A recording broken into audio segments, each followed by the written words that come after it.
انصاری کا یا ایک انصار میں سے ایک شخص کا جھگڑا ہوا زبیر ابن عوام کے ساتھ رضی اللہ تعالیٰ عنہ. صرف بخاری کا یہ والا جو طریقہ ہے جو میرے علم میں نہیں تھا، اس میں ہے کہ وہ بدری صحابی تھا. باقی جو کچھ ہوا اس کو میں نے جو ڈیڈکٹ کیا وہ قرائن کی وجہ سے کیا تھا. میں اس پہ رجوع کرتا ہوں، لیکن قرائن کی وجہ سے میں نے کیوں کیا تھا، وہ حدیث میں الفاظ یوں ہیں کہ زبیر بن عوام کا اور ایک انصاری کا جھگڑا ہوا، نبی الاسلام کے پاس پیش ہوا تو نبی الاسلام نے دلائل کی روشنی میں زبیر بن عوام رضی اللہ تعالیٰ عنہ جو عشرہ مبشرہ میں سے ان کے حق میں فیصلہ دے دیا. تو اس نے آگے سے کہا کہ آپ نے اس کے حق میں اس لیے فیصلہ دیا ہے کہ یہ آپ کی پھوپھی کا بیٹا ہے. کوئی شخص اپنے پیغمبر کو یہ بات کرے اور اس کو باعث ہونے کا تانا دے تو یہ عمل تو منافقانہ ہی ہے نا.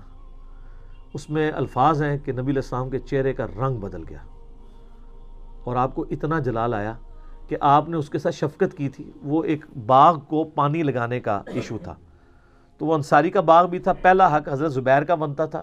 تو حضرت زبیر کو نبی علیہ السلام نے کہا کہ تم اتنا جب کر لو نا تو پھر انصاری کو پانی دے دیا کرو، اپنے حق کا حصہ بھی دے دینا اس کو آگے.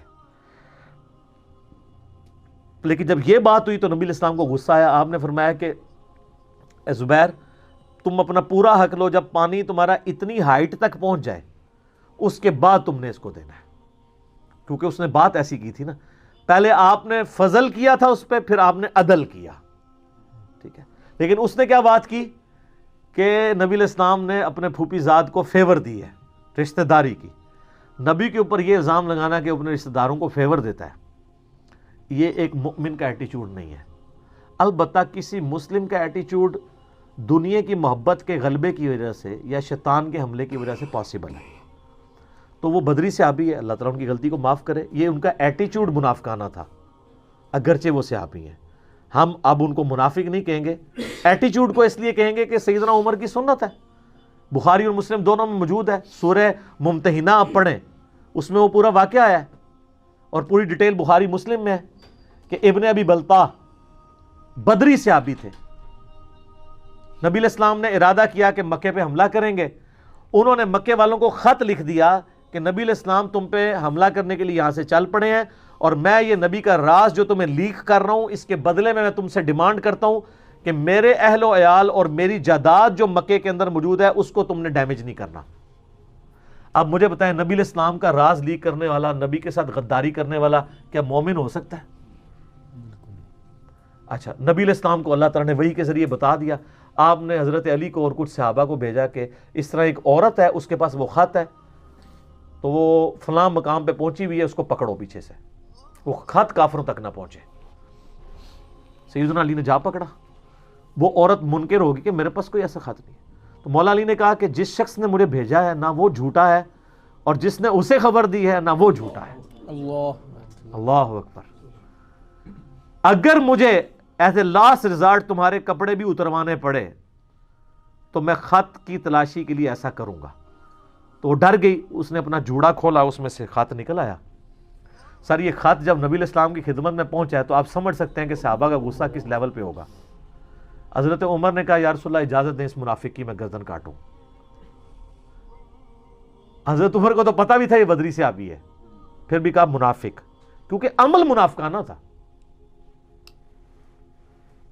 آپ فرمایا عمر چھوڑ دو، کیا تمہیں نہیں پتا کہ اللہ تعالیٰ نے اصحاب بدر کی اگلی پچھلی غلطیاں معاف کر دی ہیں؟ یعنی اس نے دنیا کی محبت میں مغلوب ہو کے ایسا عمل کیا. فی نفسی یہ غدار نہیں تھا، دنیا کی محبت میں اس سے یہ ہو گیا. اب یہاں پہ بھی جو ایٹیچیوڈ ہے وہ منافقانہ ہے، لیکن بینیفٹ آف ڈاؤٹ دیا گیا.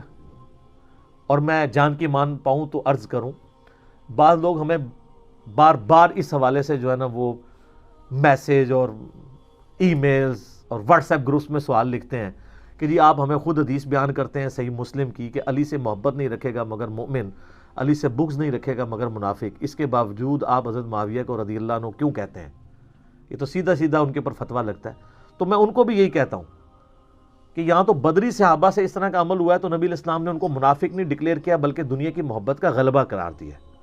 تو حضرت معاویہ کا تو مرتبہ بہت چھوٹا ہے اصحاب بدر کے مقابلے پہ. ان سے جو کچھ ہوا ہے وہ بھی دنیا کی محبت کے غلبے کی وجہ سے ہوا ہے. ان کے بارے میں ہم یہ ڈیسیژن نہیں کر سکتے کہ وہ منافق تھے. یہ میں نے آپ کو ایک مدنی سوال کا جواب مدنی انداز میں بڑے اچھے موقع پہ میرے دماغ میں آ گیا. ایک اور حدیث لیں, بخاری مسلم دونوں میں حدیث ہے.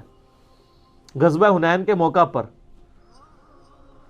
قبیلہ حوازن کے خلاف جو جنگ ہوئی, یہ آخری فیصلہ کن جنگ تھی مشرکین عرب کے خلاف. نبی علیہ السلام کو مال غنیمت میں بہت کچھ ملا. ابو سفیان کو بلا کے 100 اونٹ دے دیا آپ نے. صفوان بن امیہ کو, امیہ کون تھا؟ حضرت بلال کا جو آقا تھا, اس کا بیٹا بھی, وہ بھی فتح مکہ پہ معافی مانگ کے مسلمان ہوا تھا, اور فتح مکہ کے فوراً بعد ہی غزوہ حنین ہوا ہے. 100 اونٹ اس کو بھی بانٹ دیے. انصار مدینہ پوری زندگی جنگیں لڑتے رہے تھے انہی کافروں کے خلاف جنہوں نے اب کلمہ پڑھ لیا تھا. ابو سفیان خندق میں کافر تھا, انصار مدینہ مومن تھے. اچھا, اب انصار مدینہ آپس میں گفتگو کر رہے ہیں کہ ابھی تو جو مشرکین عرب کا خون ہے وہ بھی ہماری تلواروں سے ٹپک رہا ہے, اور اس شخص پہ اپنے قبیلے کی محبت غالب آ گئی ہے. کس پہ؟ نبی علیہ السلام پہ. سر یہ کفری جملہ ہے, سیدھا سیدھا ہے پیغمبر کے بارے میں. اور یہ دیکھو اب جب دینے کی باری آئی ہے تو ان لوگوں کو دے رہا ہے جن کے خلاف جنگیں لڑ لڑ کے ہم لوگوں نے, یعنی اللہ کے لیے جنگیں لڑی ہیں. آج جب مال غنیمت کی باری آئی ہے تو حالانکہ آپ علیہ السلام تو تالیف قلب کے لیے ایسا کر رہے تھے نا, تو ان کو دے رہا ہے. تو یہ بخاری مسلم دونوں میں حدیث ہے. نبی علیہ السلام کو اللہ تعالیٰ نے وحی کے ذریعے بتایا کہ اس طرح کچھ انصار کے لوگوں نے آپ کے بارے میں ایسی بات کی ہے. آپ نے ان کو بلوا لیا. اچھا, بلوا کے کوئی نیگیٹو ایٹیچیوڈ نہیں. سر یہ ہے, آپ ہوتے تو 295 سی لگا دیتے, سیدھے پوچھتے بھی نا, چک دو. آپ فرمایا تم لوگوں نے ایسی بات کی ہے؟ کہ یا رسول اللہ کی ہے. آپ علیہ السلام نے فرمایا کہ کیا تم نہیں چاہتے کہ یہ لوگ دنیا کا مال لے جائیں اور تم اللہ کے رسول کو لے جاؤ؟ اوئے ہائے ہائے, اللہ کی قسم اگر پوری دنیا ایک گھاٹی میں چلے اور انصار مدینہ دوسری گھاٹی میں چلیں, میں انصار مدینہ کے ساتھ ہوں گا. میرا جینا اور مرنا اہل مدینہ کے ساتھ ہے. اور بخاری مسلم میں حدیث ہے, انصار سے محبت نہیں رکھے گا مگر مؤمن, انصار سے بغض نہیں رکھے گا مگر منافق. یہ صرف مولا علی کے بارے میں حدیث ہے یا انصار کے بارے میں؟ مولا علی کے بارے میں مسلم میں ہے. اور آپ دیکھ لیں انصار مدینہ اور مولا علی کے ساتھ آل امیہ نہیں زیادتی ہیں, ان دونوں کے ساتھ کی ہیں. تو آپ نے فرمایا, انہوں نے کہا نہیں ہم اللہ اس کے رسول کو چاہتے ہیں. اور آپ نے یہ بھی کلیئر کر دیا کہ یہ جو لوگ فتح مکہ پہ مسلمان ہوئے ہیں نا, ان کو دنیا کے ذریعے میں نے تالیف قلب کے ذریعے اسلام کی طرف لے کے آنا ہے. تم تو پکے مومن ہو, تم تو اپنے لوگ ہو, تم لوگوں تو آخرت اللہ نے دینی ہے. پھر بخاری مسلم میں حدیث ہے, اے انصار میرے بعد دوسرے لوگوں کو تم پہ ترجیح دی جائے گی, تم صبر کرنا یہاں تک کہ حوض کوثر پہ آ کے مجھے ملنا, وہاں پھر میں تمہیں بدلہ دلاؤں گا. سحقن سحقن لمن غیر بعدی, ان پہ پھٹکار ہو جنہوں نے میرے بعد میرے دین کو بدل دیا. تو ہمارے مخالفین سے میں بدلہ پھر وہاں پہ لوں گا. اچھا, اب جب نبی علیہ السلام نے یہ باتیں کی تو انصار نے فوراً کہا یا رسول اللہ غلطی ہو گئی ہے, آپ ہمارا عذر قبول کر لیں. تو آپ فرمایا اللہ اور اس کا رسول تمہارا عذر قبول کرتے ہیں. ٹھیک ہے. تو اب یہاں پہ نبی علیہ السلام کے بارے میں اتنے سخت جو الفاظ استعمال کیے انصار مدینہ نے, وہ نبی علیہ السلام کی حمیت میں ہی کیے تھے, لیکن الفاظ تو غلط تھے. اس کی بنیاد کے اوپر اگر کوئی اس وقت صحابہ کرام یعنی کوئی اشتعال کام کرتے تو وہ جسٹیفائی ہوتا ہے کہ یار نبی علیہ السلام کے بارے میں اسٹیٹمنٹ دی ہے. تو اس طرح کے واقعات جو ہوتے ہیں ان میں بعض اوقات اس طرح چیزیں ظاہراً ایسی نظر آ رہی ہوتی ہیں کہ اس طرح کا ایٹیچیوڈ کسی کا سامنے آتا ہے تو اس کے اوپر وہ لگتا ہے کہ ایسا ہوا ہوگا. تو بہرحال جب احادیث میں مل جائے کہ وہ دنیا کی محبت کے غلبے کی وجہ سے ہوا, منافقت کی وجہ سے نہیں ہے, تو کوئی ضد ہٹ درمی والی بات نہیں ہے. ہمارے پاس یہ سوال آیا, ہم نے اس کو انٹرٹین کیا اور ہم اس معاملے میں رجوع لاتے ہیں. ٹھیک ہو, جزاک اللہ واحسن الجزاء. مر نہ جاتے اگر تیرا یقین ہوتا کہ آپ وسیلے سے مراد یہی کچھ لے رہے ہوتے ہیں. آپ نے یہ جو اب وسیلے کی ڈیفینیشن چینج کر دی ہے, اور اسی طریقے سے استعانت کو اور استمداد کو وسیلے کے ساتھ مکس کر دیا ہے، تو یہ آپ کس کو دھوکہ دے رہے ہیں؟ یہ سیدنا عثمان ابن حنیف رضی اللہ تعالیٰ عنہ وعلیہ السلام کی جو مشہور حدیث ہے جامعہ ترمذی میں اور سنن ابن ماجہ کے اندر، اس کو تو میں بعد میں ڈسکس کروں گا، تمہیداً میں عرض کروں بات شروع کرنے سے پہلے کہ نہ میں وابی نہ میں بابی، میں ہوں مسلم علمی کتابی۔ نہ ہم سو کارڈ وہابی ہیں، کوئی علمی بات کرے اسے وہابی کہہ دیتے ہیں، اور نہ ہم بابوں کا دفاع کرنے والے بابی ہیں، ہم علمی کتابی مسلم ہیں۔ اور آپ کو پتہ ہے کہ میں نے وسیلہ اور توسل کے اوپر آلموسٹ 8 سے 8 سال پہلے مسئلہ نمبر 43 وسیلہ اور توسل کے صحیح احکام و مسائل ریکارڈ کروا دیا تھا۔ اس کے بعد بھی میرے کئی ایک لیکچرز مختلف ٹاپکس پہ آئے ہیں، اور میرے بارے میں کوئی یہ بندہ گمان نہ کرے کہ میں کسی ایک طرف کی سائیڈ لوں گا۔ میں تو ان عقائد کے معاملے میں، خصوصاً جو اللہ کے محبوب صلی اللہ علیہ وآلہ وسلم سے متعلق ہیں، نہ تو میں صوفیوں کے امام علی السبکی المتوفیٰ 756 ہجری کے ساتھ ہوں، اور نہ ہی سلفیوں کے امام ابن تیمیہ المتوفیٰ 728 ہجری کے ساتھ ہوں۔ یہ دونوں امام ایکسٹریم کے اوپر ہیں، اور آپ دیکھیں یہ دونوں امام ایک وقت کے اندر ہیں، اور دونوں ماشاء اللہ تعالی شیخ الاسلام ہیں۔ آپ ان کے ذرا تعارف پڑھیں تو لکھا ہوگا شیخ الاسلام امام سبکی، شیخ الاسلام امام ابن تیمیہ، اور دونوں ایک دوسرے کو بمشکل ہی مسلمان سمجھتے ہیں، اور پوری کوشش کرتے ہیں کہ ایک دوسرے کے ایمان کے بارے میں کوئی ڈسیزن سنائیں۔ تو ہم تو سچائی کی بات کریں گے۔ اس حدیث کی ڈیٹیل میں جانے سے پہلے میں ان لوگوں کا آپ کو طریقہ واردات بتاؤں کہ یہ کس طریقے سے اپنے فاسد عقائد کے اوپر پردہ ڈالنے کے لیے اس قسم کے سلوگنز پبلک کے اندر عام کرتے ہیں تاکہ ایک عام بندے کی مت ماری جائے۔ جب کبھی بھی ہم وسیلہ اور توسل پہ اس حوالے سے بات کرتے ہیں کہ آپ غیر اللہ کو مدد کے لیے ڈائریکٹ نہ پکاریں، اگر آپ اللہ تعالیٰ کی بارگاہ میں نبی صلی اللہ علیہ وآلہ وسلم کا وسیلہ پیش کرتے ہیں تو ہم نے کبھی بھی آپ کے اوپر فتویٰ نہیں لگایا اس معاملے کے اندر۔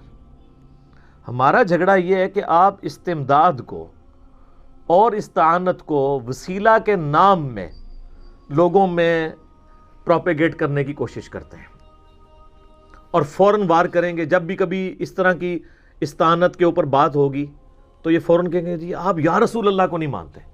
نعوذ باللہ من ذالک۔ بھئی کون ہے جو یا رسول اللہ کو نہیں مانتا؟ ہر مسلمان اپنی نماز میں پڑھتا ہے السلام علیکہ ایہا النبی ورحمۃ اللہ وبرکاتہ، اور بخاری اور مسلم دونوں میں حدیث ہے جب تم سلام پڑھو گے السلام علینا وعلی عباد اللہ الصالحین، اور یہ پورا سلام، تو زمین و آسمان میں ہر نیک بندے تک تمہارا سلام پہنچ جائے گا اللہ کی طرف سے۔ تو وہ پہنچتا ہے، اس میں تو کوئی اختلاف نہیں ہے۔ پھر کبھی یہ سہارا لیں گے جی آپ حیات النبی کے عقیدے کو نہیں مانتے۔ نعوذ باللہ من ذالک۔ کون سا دنیا میں مسلمان ہے کسی بھی مکتبہ فکر کا ہو، چاہے وہ بریلوی ہو، دیوبندی ہو، اہل حدیث ہو، اہل تشیع ہو،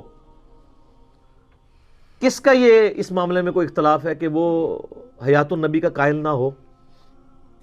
تو واضح حدیث ہے سنن نبی داؤد کے اندر، ان اللہ حرم علی الارض ان تأکل اجساد الانبیاء، بے شک اللہ تعالیٰ نے حرام کیا ہے مٹی کے لیے کہ وہ نبیوں کے جسموں کو کھائے۔ اس کے علاوہ کئی ایک دلائل ہیں قرآن حکیم میں، شہداء کی زندگی کے حوالے سے آیات ہیں۔ آج میرا ٹاپک نہیں ہے، ان دونوں ٹاپکس کے اوپر میرے اللہ کے فضل سے درجنوں کلپس یوٹیوب کے اوپر ریکارڈڈ ہیں۔ آپ یا رسول اللہ لکھیں نا تو سب سے زیادہ کلپ میرے کھلیں گے، لبیک یا رسول اللہ لکھیں میرا کلپ کھلے گا، لبیک یا حسین لکھیں میرا کلپ کھلے گا، حیات النبی لکھیں میرے بے شمار کلپس کھلیں گے۔ ہم کیوں نہیں ان عقیدوں کو مانتے؟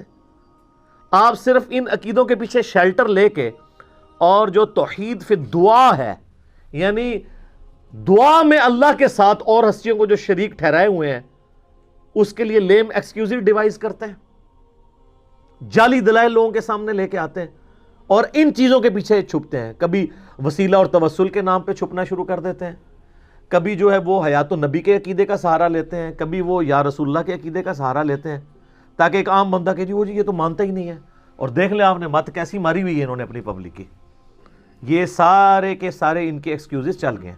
تو ان کا یہ ایکسکیوز اسی طریقے سے ہے کہ کوئی شخص صحیح بخاری اور صحیح مسلم سے سیدنا حسان ابن ثابت رضی اللہ تعالیٰ عنہ علیہ السلام کی نعت پڑھنے کی جو احادیث ہیں ان کی بنیاد کے اوپر یہ کہنا شروع کر دے کہ یہ جو آج کل کے ڈسکو قوالیاں ہیں یہ بالکل سنت کے مطابق ہیں، اور جب کوئی ان ڈسکو قوالیوں کے خلاف بولنا شروع کرے تو کہ یہ نعت کو نہیں مانتے. دیکھا ہے طریقہ واردات. ہم وسیلہ اور توسل کے کم منکر ہیں. میں نے تو 5 وسیلے ثابت کیے ہیں کتاب اللہ سے، صحیح بخاری سے، صحیح مسلم سے، کہ ہم تو وسیلے کے قائل ہیں. وسیلے کا منکر کون ہے؟ اللہ اور اس کی مخلوق کے درمیان پیغمبر ہی تو وسیلہ ہے کہ اللہ کی دعوت مخلوقات تک پہنچاتا ہے. کون وسیلے کا منکر ہے؟ لیکن اگر آپ وسیلے اور توسل کو اپنا لقمہ اس کے منہ میں ڈالنے کی کوشش کریں گے تو سر ہمیں اردو بھی آتی ہے، اور یہ الفاظ جو ہیں وہ اردو کے ایسے ہیں جو عربی سے اردو میں آئے ہیں اور مستعمل ہیں. اب مجھے بتائیں کہ اگر کوئی شخص کہتا ہے کہ اے اللہ تجھے نبی صلی اللہ علیہ وآلہ وسلم کی عظمت اور ان کی شان جو تیری بارگاہ میں مقبولیت ہے اس کا واسطہ پیش کرتا ہوں کہ میرا فلاں کام کر دے، تو اس جملے میں وہ رسول اللہ کو تو مدد کے لیے نہیں پکار رہا ہوگا، اللہ کو پکار رہا ہوگا. اسی طریقے سے اگر کوئی کہتا ہے کہ اے اللہ مولا علی رضی اللہ تعالیٰ عنہ علیہ السلام کو جو تو نے مرتبہ دیا ہے میں اس کا وسیلہ تیری بارگاہ میں پیش کرتا ہوں کہ تو میرا یہ مسئلہ حل کر دے، تو اس میں وہ مولا علی کو تو نہیں مدد کے لیے پکار رہا. اب جب ہم کہتے ہیں آپ یا رسول اللہ مدد یا علی مدد یا شیخ عبد القادر جیلانی مدد کیوں کہتے ہیں؟ وہ کہتے ہیں جی ہم تو توسل اختیار کرتے ہیں، تو ہمیں توسل میں اور استعانت میں، وسیلے میں اور استمداد میں فرق نہیں آتا. آپ ڈائریکٹ کہہ رہے ہوتے ہیں یا علی مدد.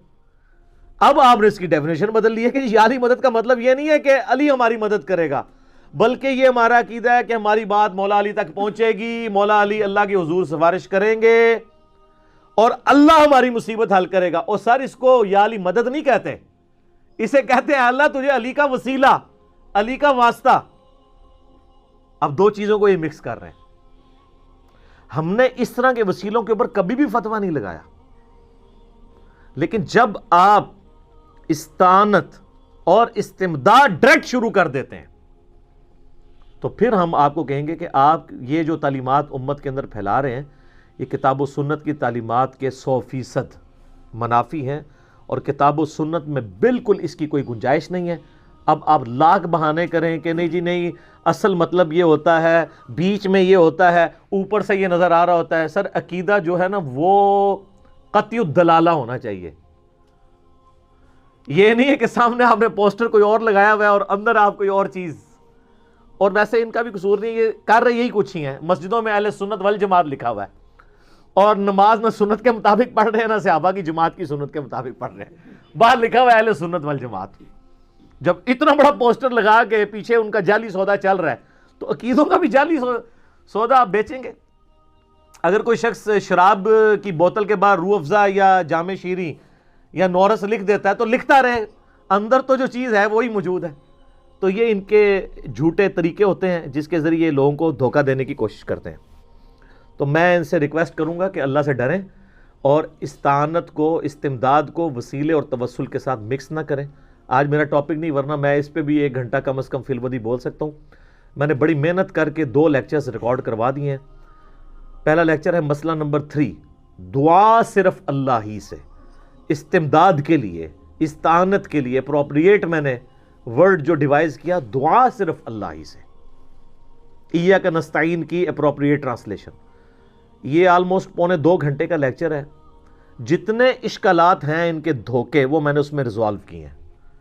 یہاں تک کہ جو آخری ان کا سب سے بڑا دھوکہ ہے کہ جی شرک تو ختم ہی ہو چکا ہے، اس کا بھی میں نے جواب دیا ہے بخاری اور مسلم کی روشنی میں. اور اس کے اوپر میں نے ایک ریسرچ پیپر بھی لکھا ہے، دعا صرف اللہ ہی سے. ہماری ویب سائٹ ahlsunnatpak.com پہ جائیں، 8 صفحوں کا وہ PDF ہے، ڈاؤن لوڈ کریں، اس کو پڑھیں. اور اگر آپ نے ہارڈ کاپی منگوانی ہے تو آپ ہماری اکیڈمی میں روزانہ صبح 9 سے لے کے شام 5 بجے تک رابطہ کر سکتے ہیں، +92 کے کوڈ کے ساتھ. اور پاکستان سے کریں گے تو ڈائریکٹ کریں گے. 032159000162 ہمارے اکیڈمی کا نمبر ہے. تو یہ ریسرچ پیپرز آپ منگوائیں، فری ڈاؤن لوڈ کریں. آپ ویب سائٹ سے، اور اس کو پڑھیں، ان کے سارے اشکالات کے میں نے جوابات دیے ہیں. اور اسی کی ایکسٹینشن ہے مسئلہ نمبر 43، وسیلہ اور توسل کے صحیح احکام و مسائل. اور یہ وہ لیکچرز ہیں جو آج سے 6 7 8 سال پہلے کے ریکارڈ ہوئے ہیں. اور یہ جو اب نئی نئی باتیں ہم پبلک کے سامنے لے کے آ رہے ہیں نا، ویسے ایک لیکچرز کا فائدہ ہو گیا. ایک وہ آپ کو پتہ ہے، جب مسیلمہ کذاب نے دعوی نبوت کیا، اس کے بعد ایک عورت نے دعوی نبوت کیا، پھر ایک اور مرد نے دعوی نبوت کیا، تو حضرت ابوبکر اور عمر کے درمیان ایک ڈسکشن ہے جو عمر سیریز میں انہوں نے فلمائی ہے. حضرت ابوبکر کہتے ہیں کہ مزے کی بات دیکھو کہ نبی علیہ السلام نے جو حجۃ الوداع کے موقع پہ کہا تھا نا کہ اب شیطان اس بات سے مایوس ہو چکا ہے کہ عرب کی سرزمین میں اس کی عبادت کی جائے، تو وہ نظر آ رہا ہے کہ نبی علیہ السلام دنیا سے گئے ہیں، دوبارہ بت پرستی کوئی شروع نہیں کروا رہا، جھوٹے نبی ہونے کا ہی دعویٰ کر رہا ہے. بت پرستی ختم کر دی اللہ کے نبی نے، الحمدللہ. تو اللہ کے فضل سے ہماری ویڈیوز کی برکت سے کم از کم یہ شرم و حیا ان کو آ گئی ہے. اب یہ وسیلے اور توسل کہہ رہے ہیں، نہیں ہم کب کہتے ہیں مولا علی ہمارے مشکل کشا ہے، ہم تو کہتے ہیں یا علی مدد کا مطلب ہے وہ اللہ سے کہیں گے، اللہ کرے گا. تو یہ کتنا بڑا فائدہ ہے، اللہ ایک سٹیپ طے کراتا ہے نا، اللہ تک تے پہنچ گئے نا. ہوں یا علی مدد کا مطلب ہی انہوں نے بدل دیتا ہے، یا شیخ عبد القادر جیلانی کا مطلب ہی بدل دیا ہے. وہ کہتے ہیں اس کا مطلب آپ کو سمجھ نہیں آیا، ہم کب کہہ رہے ہیں کہ یہ مشکل کشا ہے، اللہ ہی سے مدد مانگ رہے ہیں. ہم تو کہتے ہیں ان سے ہم ریکویسٹ کریں گے، وہ پھر اللہ سے کہیں گے، پھر اللہ مسئلہ حل کرے گا، پیچھے اللہ ہی ہے. ٹھیک ہے، تو میں سمجھتا ہوں کہ اس پہ اللہ کا شکر ادا کرنا چاہیے، اور ایک دفعہ جھوم کے کہنا چاہیے کہ نہ میں وہابی نہ میں بابی، میں ہوں مسلم علمی کتابی. کم از کم اس دعوت حق کی برکت سے یہ چیز تو پبلک کے سامنے آئی ہے نا کہ سچائی کیا ہے. اور اس کو آپ ایک عام فہم زبان میں سمجھ لیں. ہمیں اس بات سے کوئی جھگڑا نہیں ہے کہ مولا علی کو اختیار ہے یا نہیں ہے، شیخ عبد القادر جیلانی رحمۃ اللہ علیہ کو اختیار ہے یا نہیں ہے. ہمارا جھگڑا یہ ہے کہ اگر ان ہستیوں کو اختیار اللہ نے دیا بھی ہو تب بھی ان کو نہیں پکار سکتے مدد کے لیے. مدد کے لیے وہ پکاریں جتنا مرضی، لبیک یا رسول اللہ کہیں، آپ لبیک یا حسین کہیں، محبت کا اظہار کریں، کوئی مسئلہ نہیں ہے. مدد کے لیے نہ پکاریں جو سامنے آپ کے موجود نہیں ہے. پھر آپ ایاک نعبد و ایاک نستعین کی وائلیشن کریں گے. اس کو مثال سے سمجھیں، بارش کون برساتا ہے؟ اللہ. ڈیوٹی کس کی ہے؟ فرشتوں کی. لیکن اگر ہم بارش فرشتوں سے مانگیں گے شرک ہو جائے گا. سر آپ لاکھ کہتے ہیں ڈیوٹی لگائی ہوئی ہے، کوئی مسلمان کبھی کسی فرشتے سے نہیں بارش مانگتا. اور سر اگر آپ اسباب کے اوپر آتے ہیں تو سب سے بڑا مشکل کشا اسباب میں تو سورج ہے. سورج ختم ہو جائے تو زمین پہ زندگی ختم ہو جائے. دنیا میں موسموں کا بدلنا، پودوں کا اپنی خوراک تیار کرنا، اس خوراک کو جانوروں کا کھانا، پودوں کی اپنی زندگی، ہماری زندگی ساری ڈیپینڈنٹ ہے سورج کے اوپر. تو کوئی کہتا ہے المدد یا سورج میری مدد فرما، تو یہ جھگڑا ہی نہیں ہے. اگر اختیار ہو تب بھی کیا فرق پڑتا ہے؟ او جی غیر اللہ سے مدد کیا منکر ہے؟ قرآن میں آیا جی وَاسْتَعِینُوا بِالصَّبْرِ وَالصَّلَاةِ، نماز اور صبر کے ذریعے مدد چاہو. کس کی؟ اللہ کی. یا یہ کہو کہ المدد یا نماز میری مدد فرما، المدد یا صبر میری مدد فرما. نہیں، اسی آیت کے اندر آگے جا کے آتا ہے، اسی آیت میں ان اللہ مع الصابرین، بے شک اللہ تعالیٰ صبر کرنے والوں کے ساتھ ہے. تو صبر اور نماز کے ذریعے بھی اللہ کی مدد مانگنی ہے. ظاہری اسباب آپ اختیار کریں. یہ بیٹھے میں ان کو کہتا ہوں مجھے پانی پلا دے، ٹھیک ہے، ظاہری سبب ہے، قرآن میں حکم ہے وَتَعَاوَنُوا عَلَى الْبِرِّ وَالتَّقْوَى وَلَا تَعَاوَنُوا عَلَى الْإِثْمِ وَالْعُدْوَانِ، نیکی اور پرہیزگاری کے کاموں میں ایک دوسرے کی مدد کرو، برائی میں الگ رہو. ظاہری اسباب تو حکم ہے ہم اس کے اوپر کہ اس کو اڈاپٹ کرنا ہے. لیکن یہی بندہ سامنے موجود نہ ہو، یہ بغداد میں ہو، وہاں بھی قبر کے اندر ہو، اور میں کہوں جی مجھے پانی پلا دو، تو اب وہی بات وہی جملہ صرف فریم آف ریفرنس بدلنے سے ایاک نستعین کی وائلیشن ہو جائے گی. یہ پروٹوکول اللہ ہی کا ہے کہ آپ دعا میں صرف اللہ ہی کو پکار سکتے ہیں، اللہ کے سوا کسی کو نہیں پکار سکتے. یہ کلیئر کٹ مسئلہ ہے، یہ بہت سینسٹیو ٹاپک ہے. میں اس کے اوپر اتنے دلائل میں نے رکھے ہوئے ہیں جو میں نے ڈسکس کیے ہیں مسئلہ نمبر 3 کے اندر اور سرچ پیپر نمبر 3 کے اندر. دعا صرف اللہ ہی سے، جسے شوق ہے تو اسے دیکھے. آ چکے ایک اسپیسیفکلی یہ سوال سیدنا عثمان ابن حنیف رضی اللہ تعالیٰ عنہ کی حدیث سے متعلق ہوا جس کی انہوں نے غلط انٹرپریٹیشن کی. یہ حدیث صرف اور صرف وسیلہ اور توسل سے ریلیٹڈ تھی. اس میں کوئی استعانت استمداد کچھ ثابت نہیں ہوتا. کوئی گھسیٹ کے بھی کرنے کی کوشش کرے. یہ حدیث جامعہ ترمذی میں بھی موجود ہے, یہ حدیث سنن ابن ماجہ میں بھی موجود ہے, اور یہ حدیث مشکات المصابیح میں دوسری جلد کے اندر دعاؤں والے چیپٹر کے اندر ہے کہ نبی علیہ السلام نے ایک دعا تعلیم کی ایک صحابی کو. یہ مشکات المصابیح میرے ٹیبل پہ رکھی ہوتی ہے. اس کی دوسری جلد میں اگر آپ آئیں تو جامع دعاؤں کا بیان, اس کی جو تیسری فصل ہے اس میں انٹرنیشنل نمبر کے مطابق مشکات میں 2495 ہے, ترمذی میں یہ ہے 3578, اور سنن ابن ماجہ میں یہ حدیث موجود ہے. یہ حدیث کچھ یوں ہے کہ سیدنا عثمان ابن حنیف رضی اللہ تعالیٰ عنہ کہتے ہیں کہ ایک نابینا شخص نبی علیہ السلام کے پاس حاضر ہوا اور کہا یا رسول اللہ صلی اللہ علیہ وآلہ وسلم آپ میرے لیے دعا کریں کہ میری بینائی واپس آ جائے.